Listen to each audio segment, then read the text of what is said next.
Hello there, I am Joe Hennessy here with the WTOC Plus update. Jude is out today, so I am trying my best to do this as best as I can because I've said it all day long. Jude is the pro. This is his baby. He knows exactly what he needs, and he's done a really good job of laying everything out for me. Now it's just about the execution side. Regardless, we are having fun here inside the booth. Again, just letting you all know about what exactly is going on here today, what we're trying to figure out from yesterday's news, and help you throughout your early afternoon here. So first, we are starting kind of going back in time, but we are learning more information about the situation there at the Target on the south side of Savannah. There was a shooting, 4 o'clock on Sunday. This is video there.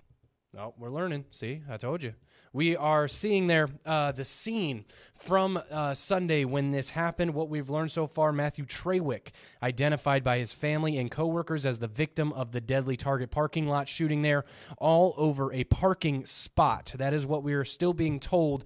The allegations there that there was a shooting in the parking lot over a spot right there. But what we've since learned as well is that Tyler Lynn, you're seeing it there on your screen, 30-year-old, facing felony charges of aggravated assault and murder. He is a former specialist in the Army and previously stationed at Hunter Army Airfield. That is the information that we have right now. And we also are, if I can get this back, work for me here. We're having fun, I promise. There we go. We are still trying to learn some more information there. So, and also, if you hear me doing that, I'm a little bit sick as well.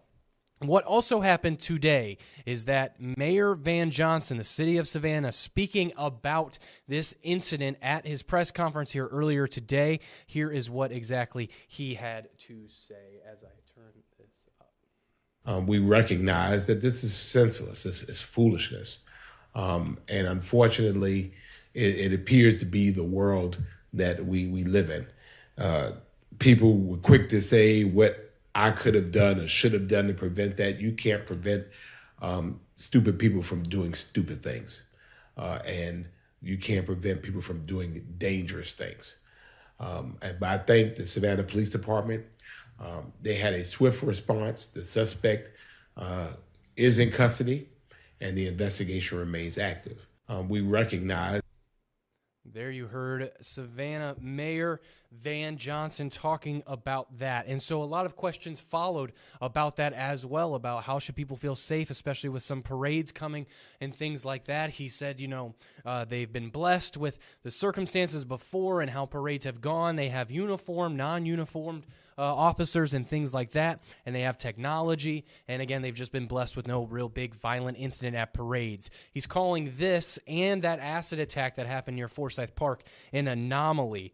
As for the acid attack, he said that there's no real developments there about finding who did it and why they did it, but he is in contact with the victim and giving a brief update on that. And he just wanted to remind everybody that the case has not gone cold, that he is in contact with the victim and the police department trying to still get to the bottom of that. But as for the overall issue with violence, again, he's hinting and talked about the efforts that the city and police have put forward about what they can control. What they can't control is arresting people. And he said about 85% of the time, in terms of the data, they are able to find that person who shot another person. After that, that's what they can't control. The judicial system and handing that over to prosecutors and what they can do. And so what they see is they get their job done, and then it isn't brought all the way to fruition, and then these people are brought back onto the street, and here we are. Now, not saying that that's what exactly happened in this instant, but he was just hinting at overall crime within the entire city. Also,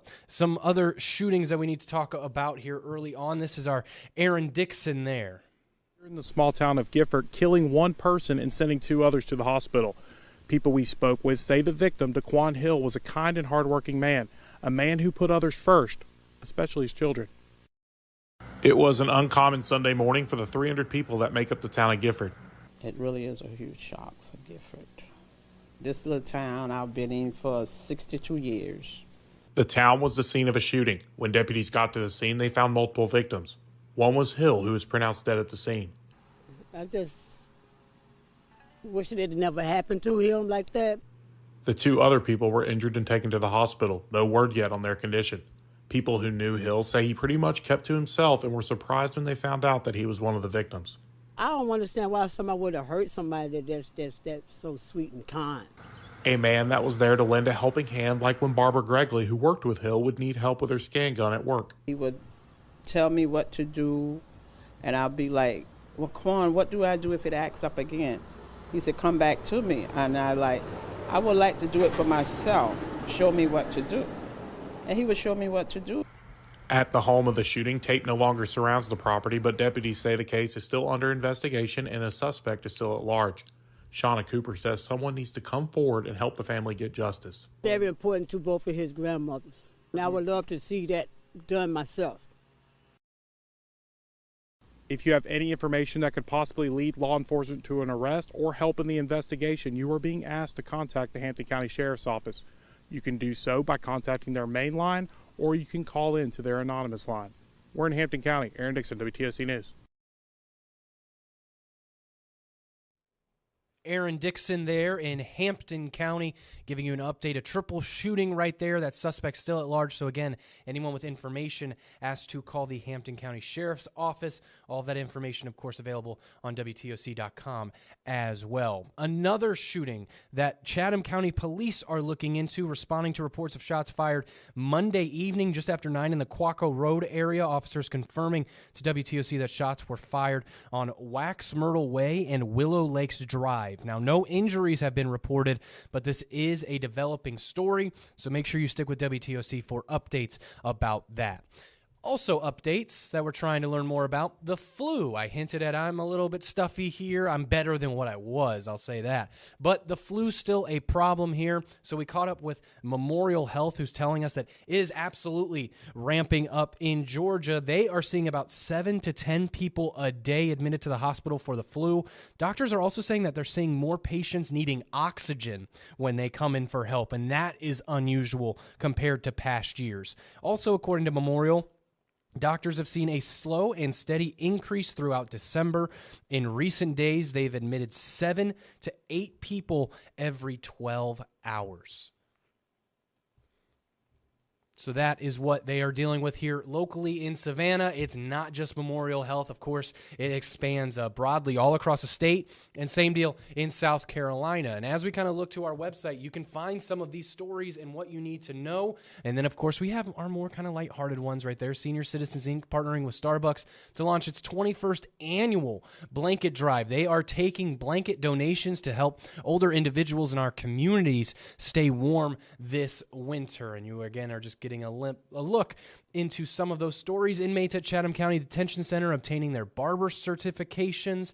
And then we have our top stories right here that get updated throughout the day. So if that's not what you're seeing on the screen right now at home, it will get updated. It will get refreshed.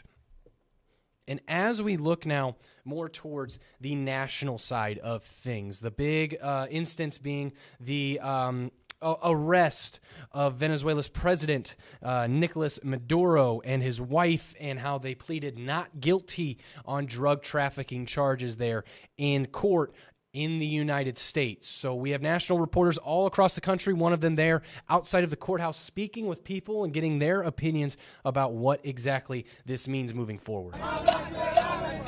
Crowds outside the Manhattan Federal Courthouse were divided Monday as many celebrated the end of a dictatorship and others stood against U.S. intervention. Nicolás Maduro today is going to be brought to justice after 14 years of running our country. Free Maduro to say the U.S. has no right. That divide echoed around the globe Monday. The capture splashed across newspapers in Iran. In Chile, the president-elect praised the action, saying it's good news a dictator has been arrested. But in London and Lisbon, there were demonstrations against the U.S. military operation. In Sao Paulo, Brazil, protesters burned American flags outside the U.S. consulate. It will replace one dictatorship with an even worse dictatorship of imperialism, this woman said. Across the U.S., even some supporters of President Trump were at odds. I'm concerned about the legality of going in and just kidnapping people, even though On the other hand, I do believe this person is a ruthless criminal. President Trump does not speak idly. If he says he's going to do something, he does something. And Venezuelans now living in the U.S. are focused on what comes next. We know that this is the beginning of the end, and this will be the start of a new time for Venezuela. So many wrestling with what it all means for Venezuela and the world. Bradley Blackburn, CBS News, New York. Getting that national report right there. We also have an update for you today about I-16 because of that crash that happened with that semi. We showed you all that video yesterday. Cam McCann was on top of it, reporting all day long, giving you all of that updated information. This is the video there. You're seeing it now on your screen of that crash. What we are learning from the Georgia Department of Transportation, that crews have removed the overhead signage structure there, which needs to be replaced because of that accident. And they say that an assessment is currently underway to evaluate the severity of that damage to the concrete bases, so determining whether they can be salvaged or complete replacement at this time. They say it's not going to be a quick overnight fix. It needs to go through a full bidding process. So in the meantime, message boards going to be placed on the shoulder of the highway. And again, that drastic crash right there on I-16 eastbound as you approach downtown Savannah, people were told to veer off onto 37th Street right there. And then you were told, actually it got shut off before that at 516 a little bit later. So it was a whole day ordeal. We were on top of it, letting you know updates as we got them from the officials. Today we have that update. The concrete barrier at the bottom is what is holding them back and what exactly they need to figure out for that fix, because they also want to make sure that it's a long-term fix as well. So as we talk about the beginning of January 6th to be exact, some of you maybe not living up to those New Year's resolutions already. Me included, because I told myself I was going to run more and I haven't ran at all. And I also am telling myself that I need to read more.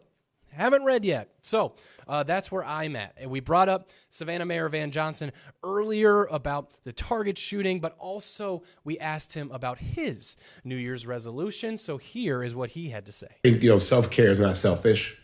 And so for me personally, it was water. Drink more water. I hate water, but drink more water and get more sleep.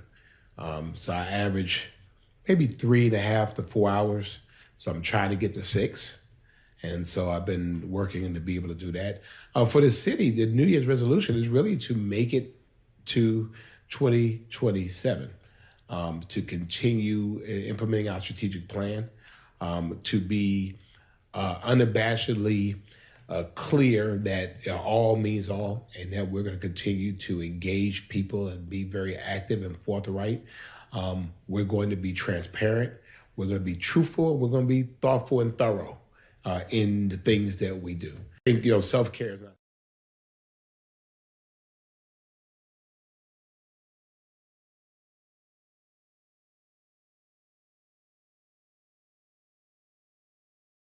Sleeping only about 4 hours right there. Again, I had myself muted. So we're learning. I'm being fully transparent with you guys. I'm trying my best here.